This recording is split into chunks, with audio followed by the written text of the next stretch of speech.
What is up, everyone? It's Quinn here, and in today's video I'm going to be going through my week 3 wide receiver rankings, going through the top 36 wideouts and splitting them up into tiers. I've already posted my top 36 running backs, so if you're interested in that one, go check it out after this video. But in the running back video, I was talking about how we're pretty thin at the position this week. There are some gross options that are being talked about as like running back 2s. I kind of feel the opposite way about the wide receivers. I feel like this is probably the deepest week we have in terms of wide receivers that we really trust starting in our lineups. So I'm excited to jump into these. If you guys have any fantasy questions, drop them down below. If you enjoy the video, hit that like button, subscribe to the channel. But let's jump into tier 1. These are going to be your stud wide receiver 1s locked into your lineup. We're going to have Justin Jefferson, Tyreek Hill, Stephon Diggs, CeeDee Lamb, Amon-Ra St. Brown, and Devontae Adams. I believe Amon-Ra St. Brown dealing with a toe injury or a foot injury. If he's good to go, he's locked into my lineup no matter what. Now shifting into tier 2, we are going to have Jamar Chase, Calvin Ridley, A.J. Brown, Keenan Allen, Chris Olave, and Devonta Smith. Jamar Chase gets bumped out of tier 1 for the short term until Joe Burrow can kind of prove that he's back or back enough from that calf injury. We're not even sure if he's going to give it a go here in week 3. So if he doesn't play, you can probably slide Jamar Chase down a few slots. But in like your normal 10, 12, 14 team league, like I highly doubt you have enough wide receivers to actually bench Jamar Chase. So he's someone I'd still be starting. Calvin Ridley down week 2. Think he's going to bounce back here in week 3. A.J. Brown has kind of had a slow start to the season. Not super worried about it. Keenan Allen coming off of a big week 2. The big question with Keenan Allen coming into the season was, could he stay healthy, and was he going to regress, as he's getting kind of into his 30s here? So far, he has not been injured, and he has not regressed as a player. So as long as he's healthy, I feel like I'm probably going to have him in this top 10 area. Chris Olave, great option, has balled out through 2 weeks, super impressive. And then Devonta Smith, really strong start to the season. He's outproduced A.J. Brown through 2 weeks. Still think A.J. Brown is the better option, but Devonta Smith, a great play here. Now, starting off tier 3, I'm going to have Puka Nacua. Now, if you want to put Puka higher than this, I get it. I mean, the dude has been unstoppable through 2 weeks. It's just a very, very weird spot here where you have a player who wasn't some sort of like highly touted prospect, and he's going out and just commanding an absurd amount of volume. Like what he's done through 2 weeks is really absurd. So I feel like he's got to be in your starting lineups. If you're somehow so stacked at the wide receiver position, I mean, maybe you have a tough call with like Puka versus Waddle or Devonta Smith, Chris Olave, those guys. But even though his production has kind of come out of nowhere, I feel like you just got to buy in and really ride the hot hand at this point. If he falls on his face in week 3, okay, we kind of reconsider. But week 1 and week 2 were crazy. I feel like you just got to keep it rolling with him in your lineup. Then we have Jalen Waddle. Hasn't really done anything crazy through 2 weeks, but his volume has been solid. His yardage has been strong. He really just hasn't gotten into the end zone yet. We have Deebo Samuel coming off of a big week 2.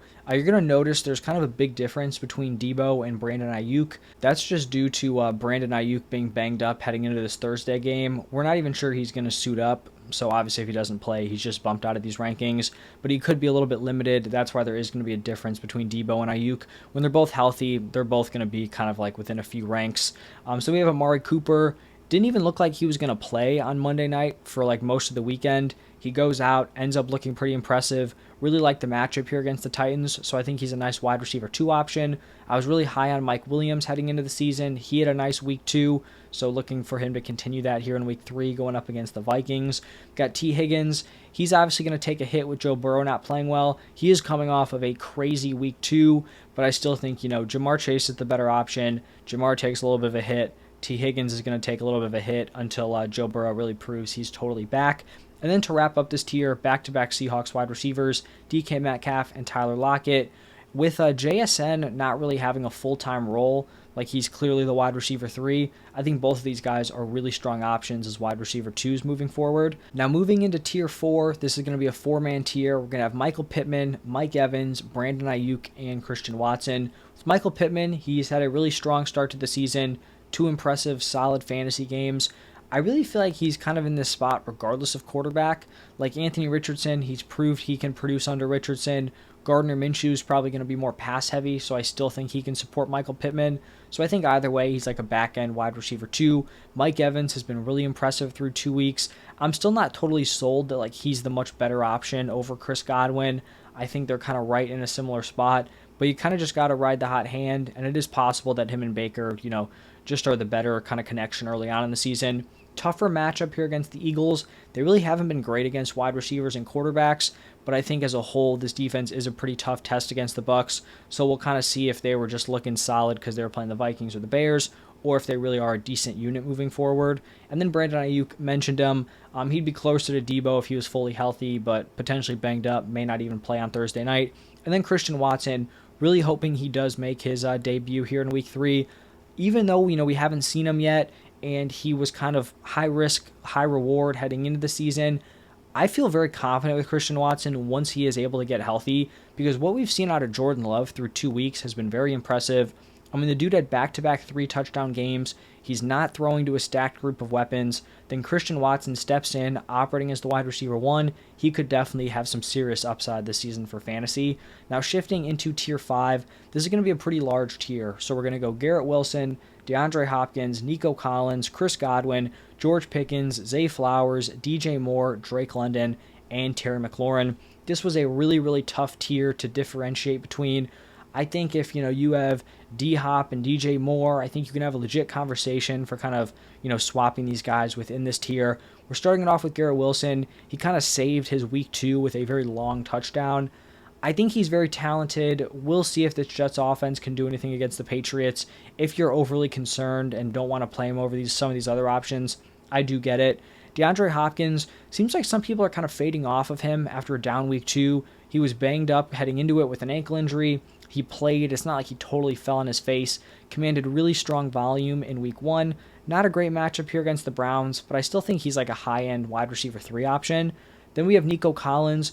Back-to-back really strong performances. It looks like he's kind of like the Texans' clear-cut wide receiver 1, and they've looked way better as a passing offense than certainly I was expecting. So I think he's a nice wide receiver 3 option moving forward. Behind him, Chris Godwin. Could definitely see an argument for Godwin being higher.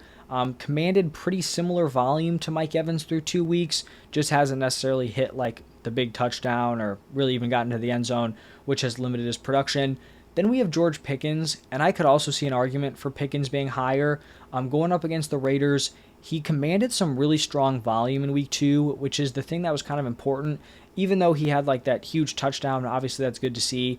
The concern with George Pickens is that he can make the crazy play downfield. He, has crazy catch control, but could he command consistent volume? We saw with Deontay Johnson out. He did it in Week 2. If he can keep that going moving forward, I think he could definitely move up in these rankings. Then we have Zay Flowers. Took a little bit of a step back with Mark Andrews returning to the lineup, but with OBJ banged up, I still think this is going to be a solid play moving forward.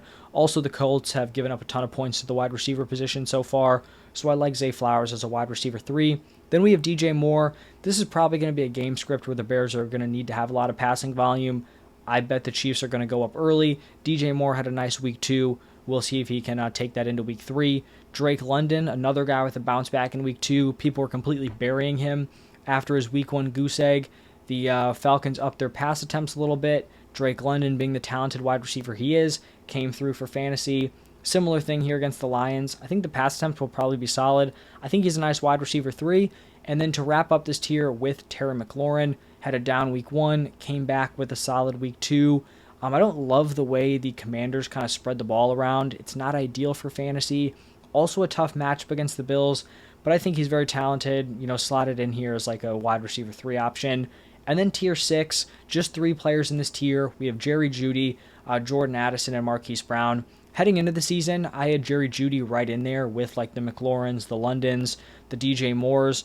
We just haven't seen him put together a strong performance because he missed Week 1 and then kind of had a down Week 2. So that's why he's going to be a tier below those players, but I still view him as the wide receiver 1 for the Broncos. And then Jordan Addison, he didn't fully take over the wide receiver 2 role for the Vikings in Week 2, but he definitely improved on his route participation. I think at this point, like, you've seen what KJ Osborne can do. You've seen what Jordan Addison can do. He's going to be the wide receiver 2 moving forward. Whether he solidifies that this week or in Week 4, Week 5, it's going to happen sooner rather than later. And he's already proven he doesn't even need those locked-in wide receiver 2 snaps to deliver for fantasy. 2 long touchdowns back-to-back weeks, like him as a wide receiver 3. And then this final spot could have gone to kind of a bunch of different guys. I went with Marquise Brown. Tough matchup against the Cowboys, but he had a bounce back in Week 2. Very talented player. You're just kind of hoping he can get the volume on an overall bad offense. Some honorable mentions to guys like Christian Kirk, Zay Jones, Tutu Atwell, Jacoby Myers, Brandon Cooks. Could have had a few other guys as honorable mentions, but those are players who could have slid into like that tier 6 area. But that's going to wrap it up for my top 36 wide receivers. Like I said at the top, if you want to see the running back video, it's already posted on my channel. Any questions, drop them down below. Hit that like button if you enjoyed. Thank you all for stopping by, and I will see you in the next one.